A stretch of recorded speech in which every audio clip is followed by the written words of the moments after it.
Well, moving on, a missile attack on the Ukrainian capital Kyiv has injured 4 people and caused several blazes, according to the city's mayor, 2 days after a Russian strike killed 18 people in President Vladimir Zelensky's hometown.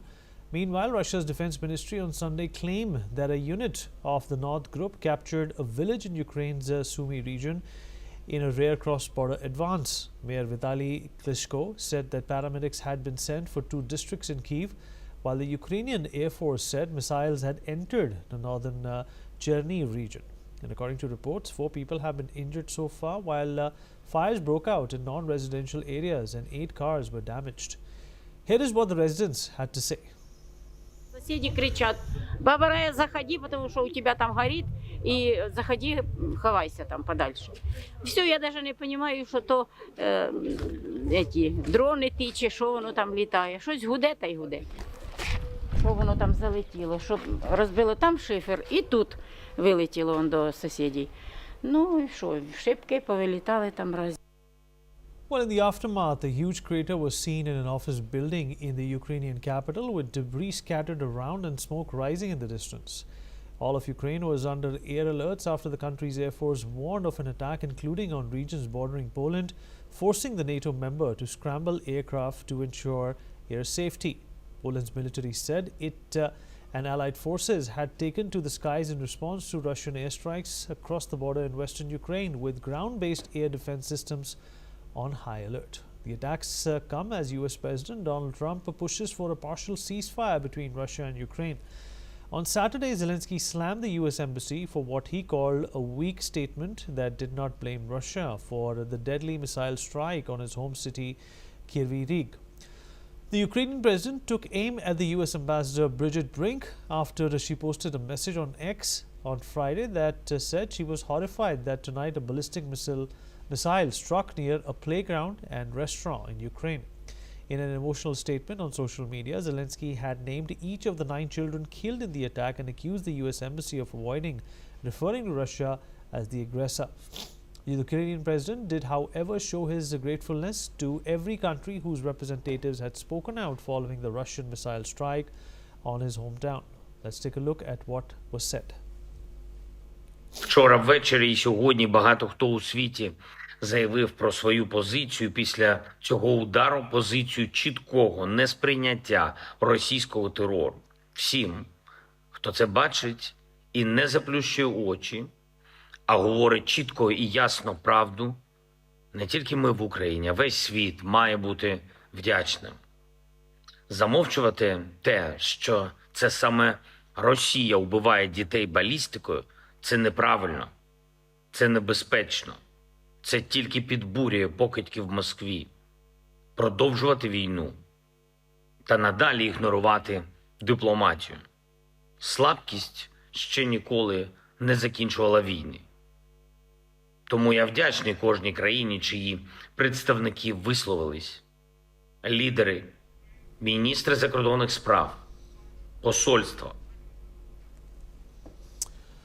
Well, the president also met the British and French military chiefs in Kyiv on Friday to discuss a plan to send a reassurance force to Ukraine if and when a deal on ending the conflict is reached.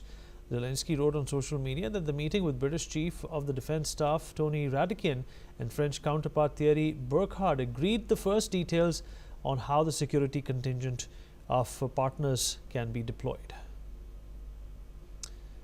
Professor Alexei Haran, Professor of Comparative Politics, University of Kyiv, is joining us at this point in time. Sir, appreciate you taking out the time and speaking with us.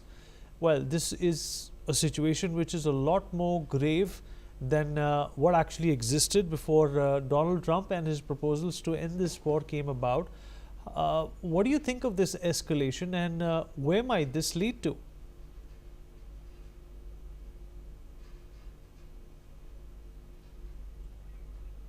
So can you please unmute yourself?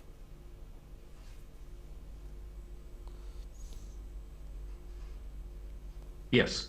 Okay, so I think that this is actually a response of President Putin to the idea of ceasefire and in general to to stopping the war. So instead of trying, to find these ways to ceasefire, as Putin actually is increasing stakes. Look, the full ceasefire was suggested by President Trump, and Ukraine agreed. What we heard from Russia, no, we don't need full ceasefire. What happened as a result of talks in Jeddah? There was kind of agreement between, kind of agreement on ceasefire in Black Sea and also energy infrastructure.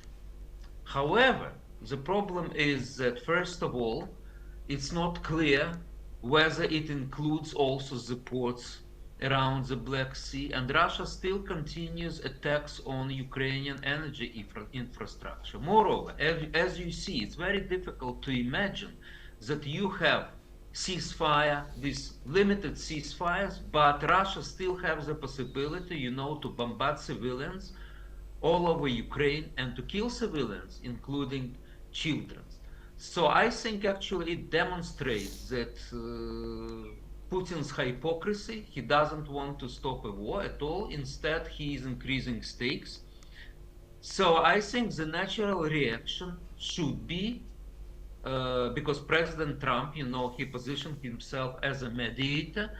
So now it's actually time, to pressure Russia for what Russia is doing. So, and we are still, to see what President Trump is going on. What we hear from Europe actually is encouraging, because Europeans understand now the situation in Ukraine, and not only the situation, but also that Europeans may be next victim of Russian aggressor.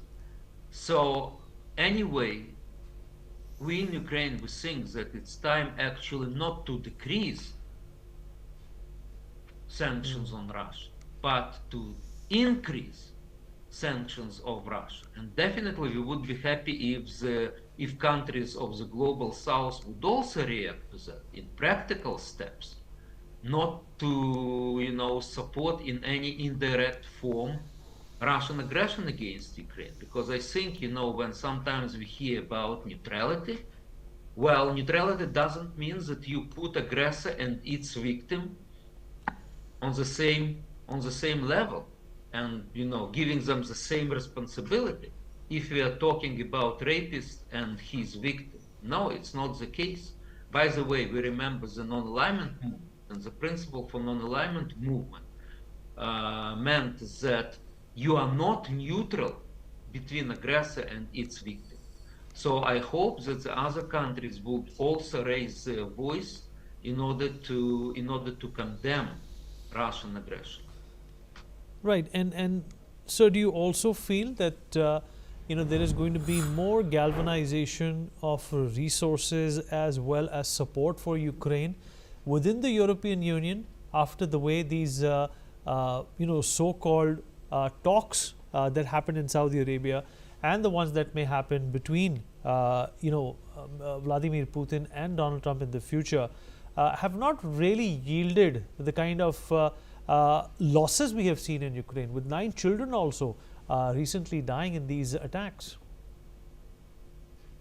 Well, if I understand your question correctly, well, yes, Europe is trying, to increase support to Ukraine. They declared about it. There were some agreements signed, also separately by the United Kingdom, for example, and other European countries also expressed and actually declared their increasing packages of support to Ukraine, which includes both the military package, financial and humanitarian package, but also the EU is saying that it's not going, to decrease the sanctions against Russia. So basically, we'll see how all these statements will be transformed into reality. But I think this is a step from Europe. We see the steps in the right direction. And actually, I'm very, very thankful to your channel, because now you show the photos of how Ukraine is,